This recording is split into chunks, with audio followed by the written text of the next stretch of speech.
Hey there, are you spending 3 hours to record a 2-minute video because you keep flubbing what you want to say? Well, I have a solution for you. Actually, I have 3.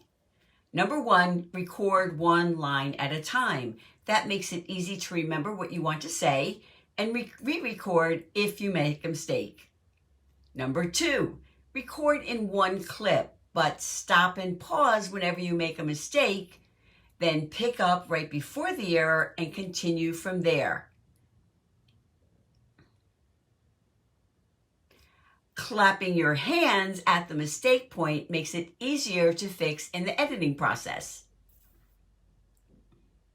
And number 3, use a teleprompter. I'm recording this on Big View, which has a teleprompter built right in. So no more excuses. Happy recording.